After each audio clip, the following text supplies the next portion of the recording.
And now, the moment you've all been waiting for. You're tuned in to Tapped Out. Hosted by Brendan Tobin and Sean Levine. Only on the BetQL Network.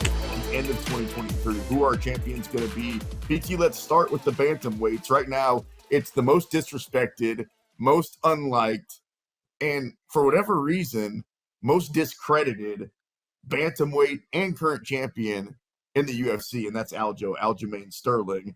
I don't know if it's going to be Sean O'Malley next or Piotr Jan, maybe Chito Vera. I know that you've got this man crush on Corey Sandhagen. Who knows? Maybe it's Triple C. At the end of the year, who's got the bantamweight go? Man, it's probably the most stacked division as far as guys who you could throw up all those options there. I think if I'm going to ride with anybody, I'm going to go with Cheeto, man. I do love me some Corey Sandhagen, but there's something about the ride that Cheeto's been on. He's head kicking everybody to hell. He's got a swagger about him. You know, this run that he's been on has been really, really special. He's got to win over Sean O'Malley too. There's just something about him that speaks to me as far as him. I feel like this ends with the year with him being champion. And if he doesn't have it at the end of the year, I think he has it at some point in the year, because I could also see this being a division where maybe it changes a couple times. So I don't like my answer, but I think it's going to be Aljo. It's not what I want, but it's what I see. I would love if Sean O'Malley got the matchup, knocked out Aljamain, took the belt. I just don't see it happening. I think whether Aljamain takes on Henry or Sugar Sean or whoever, he's going to get that boring wrestling win and just stick to being my least favorite champion around. I would love if it's Sugar Sean. That's my want. But what I think is Aljo. I can't believe – I'm not surprised the BT didn't say Sugar Sean because he doesn't like him for whatever reason. I don't know what he did to him. Maybe he has some pictures. Such an interesting way to go off of is he the most popular guy? And I have the audacity to say no, a guy who actually had one of the biggest few last pay-per-views is more popular than him. How dare I? No, are you mad because we brought Tim Welch on the show and he dropped 11 F-bombs? Is that what you're mad about? His coach? No, you're upset about? I like when people curse. You guys are the ones who get all bashful about it. You're like, I can't believe Sean Strickland said the no-no words that many times. I love it. I like Well, he said the no. He said the no word a record 91 times in a 9-minute interview. So that's you really got to pay the jar on that one. I think it's Sean O'Malley. Actually, he's next. He's basically been told that he's next. And if it's Aljo, let's be honest, that's going to be basically an even money fight. And I get it. You have to pay the tax for Sean O'Malley because people want to bet him because he's fun to watch win and all that. But the truth is, styles make fights. And I think O'Malley to me would have a more difficult time. We've seen him fight Chito Vera. That didn't go great. Corey Sandhagen, I could easily see beating him. In the case of Aljo, I think that's a great matchup. The only problem is I don't think it's next. I think Aljo next is going to fight somebody else. Could be Cheeto, could be who knows who it's going to be. But at some point, O'Malley's going to get his shot. So I think that's the easiest one. I think you guys both failed. O'Malley will have the belt around his waist at the end of 2023. All right, let's move on. Let's move on real quick to the featherweight division because I want to pull through all these things. Obviously, right now, Volkanovski has that belt. Ortega, Yair, Josh Emmett, friend of the show.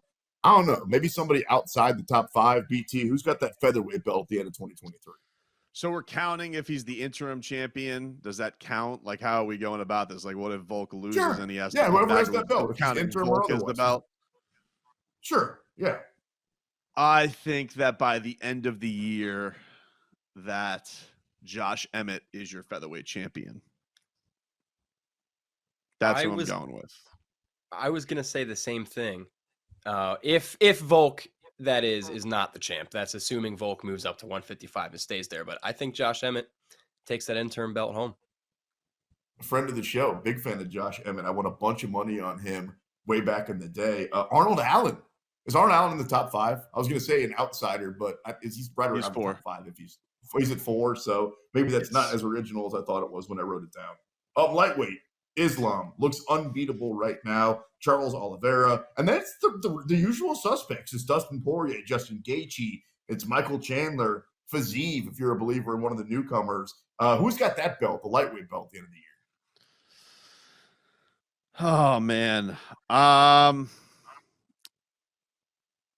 I don't want to be boring and say Islam because I do think he's going to be Volkanovski. I don't think that Oliveira is going to beat him. I feel like we've been there. The only guy I really think has a shot is Dustin.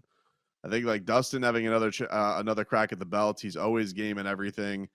But I still think that Islam probably has it by the end. I think that he's got enough things that give Dustin a problem where I don't know if he'll come out on top of it.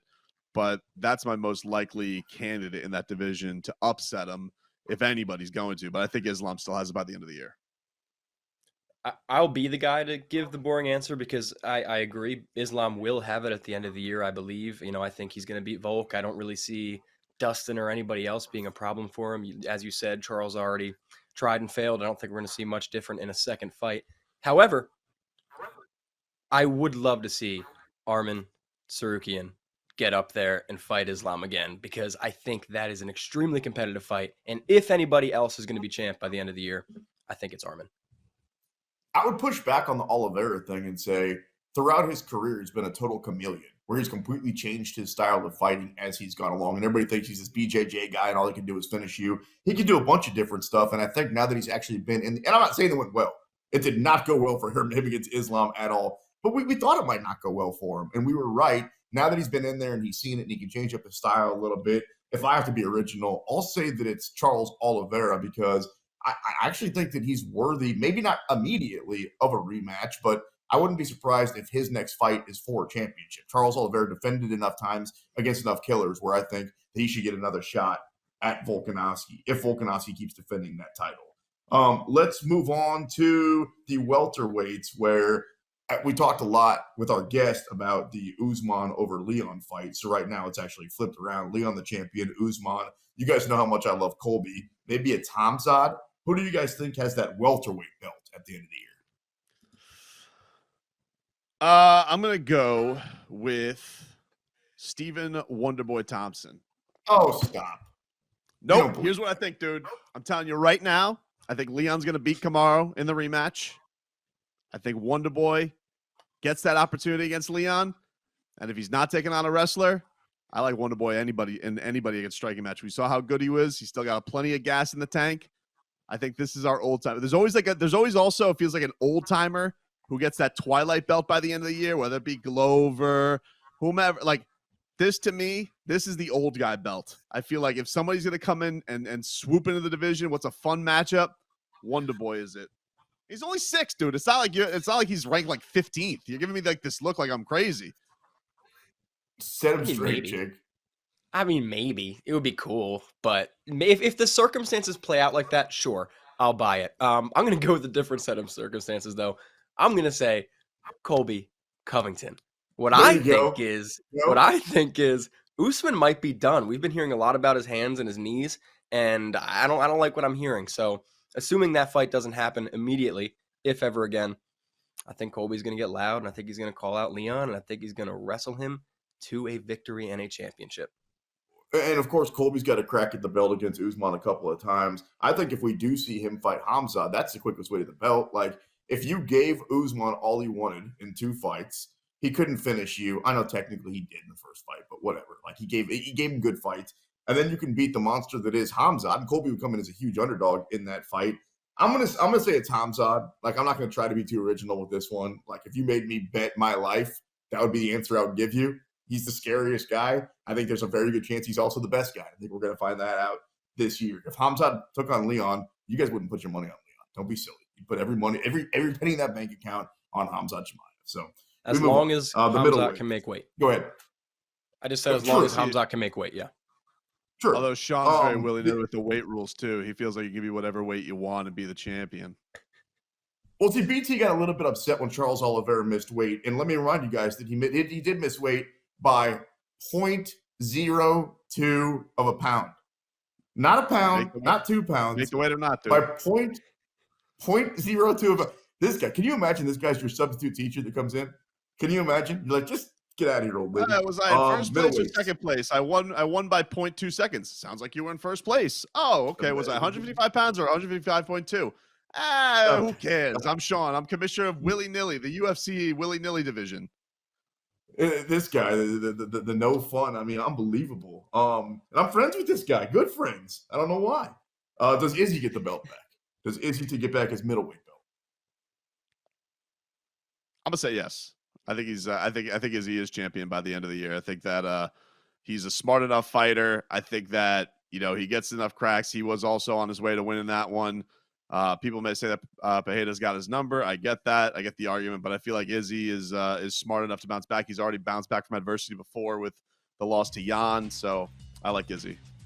Super quick. He gets the belt back, but he loses it to Hamzat by the end of the year. Heavyweight champ, quick. Just give me the name. I can't get John your Jones. opinion. I don't have time. Francis. Tom Aspinall, if he's healthy, friend of the show.